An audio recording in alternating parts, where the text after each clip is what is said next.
Shalom, puji Tuhan Bapak Ibu Saudara yang dikasihi Tuhan.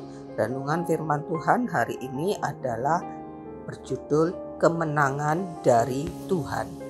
Kita akan membaca dari kitab 1 Tawarik pasal 18 ayat 1 sampai ayat yang ketiga.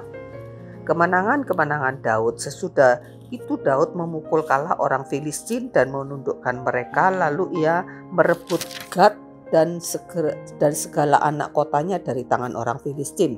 Dan Daud memukul kalah orang Moab sehingga orang Moab takluk kepadanya dan harus mempersembahkan upeti.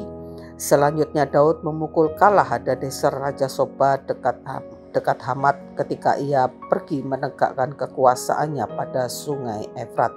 Kita akan sambung dengan ayat yang ke-13 bagian yang terakhir, bagian B.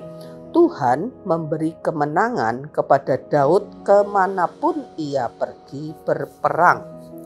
Bangsa Israel harus membangun kerajaannya itu di tengah situasi yang tidak mudah, karena bangsa Israel atau kerajaan Israel ini dikelilingi oleh kerajaan-kerajaan yang jauh lebih kuat, jauh lebih berpengalaman.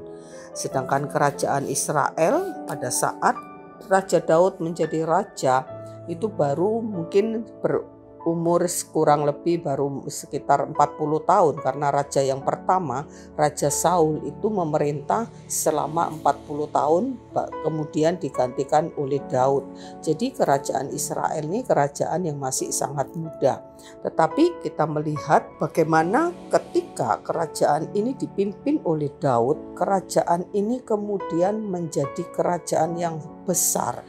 Banyak kerajaan-kerajaan yang ditaklukkan. Ayat yang kita baca tadi di ayat 13b dikatakan Tuhan itu memberi kemenangan kepada Daud kemanapun ia pergi berperang.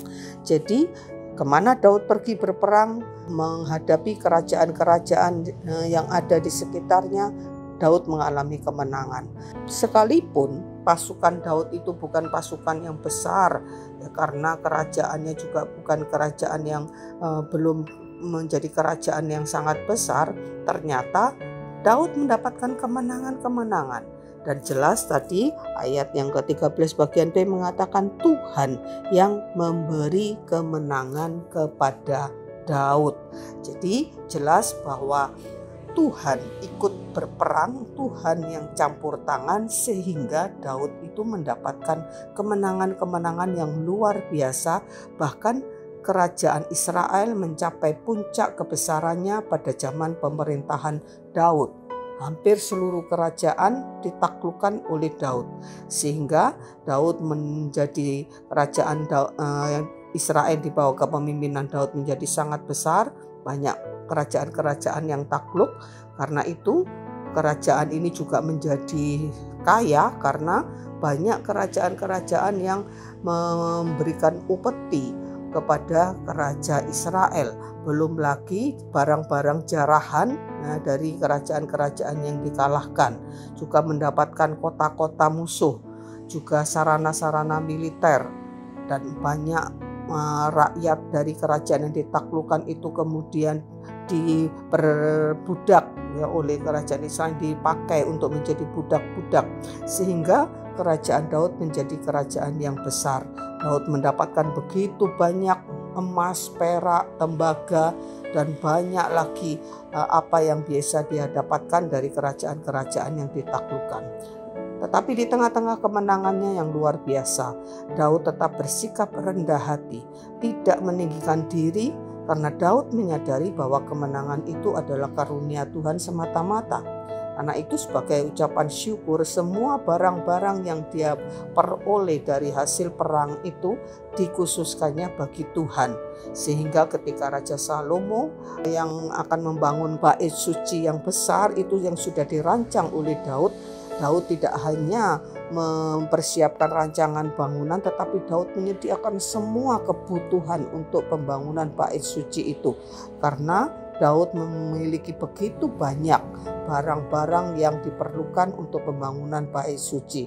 Emas, perak, tembaga, ya belum lagi kerajaan-kerajaan yang mempersembahkan upeti-upeti yang setiap tahun mereka berikan kepada Daud. Mari kita belajar dari kehidupan Daud. Di tengah-tengah kehidupan kita yang menjalani kehidupan di dunia ini, seringkali kita berhadapan dengan situasi dan kondisi yang memojokkan kita. Kadang tantangan dalam berbagai segi kehidupan membuat kita takut, membuat kita tidak berdaya. Dan dalam keadaan seperti itu, kita perlu belajar kepada Daud untuk berpaling kepada satu-satunya sumber kekuatan yang dapat memberikan kita kemenangan, yaitu kepada Allah, pencipta alam semesta. Mari kita belajar untuk menyadari bahwa di tengah pergumulan kita ini, kita sangat terbatas. Namun Tuhan sanggup memberikan kelepasan, Tuhan sanggup memberikan kemenangan di tengah keterbatasan kita. Dan saat jikalau kita menghadapi atau menikmati keberhasilan, maka mari kita juga berteladan kepada Daud untuk kita tidak menjadi sombong, tidak tinggi hati. Kita harus ingat bahwa semua keberhasilan kita, semua berkat-berkat yang kita bisa dapatkan itu semua karena kasih karunia Tuhan. Seringkali terjadi di tengah keberhasilan, di tengah kenikmatan, kenyamanan yang kita miliki, kita lupa bahwa Tuhan yang menjadi sumber kemenangan dan sumber berkat kita.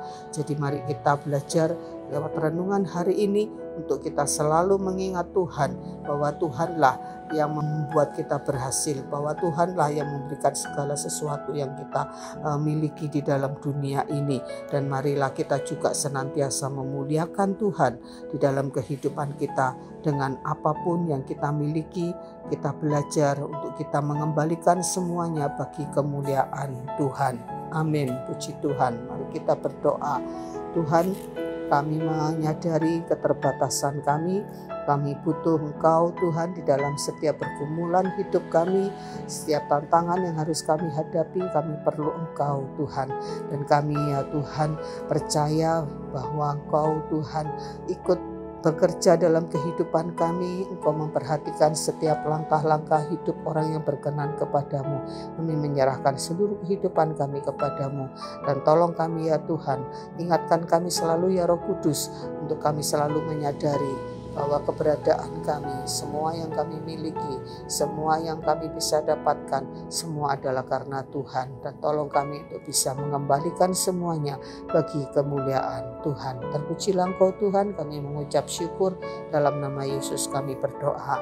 Amin. Puji Tuhan, Tuhan memberkati.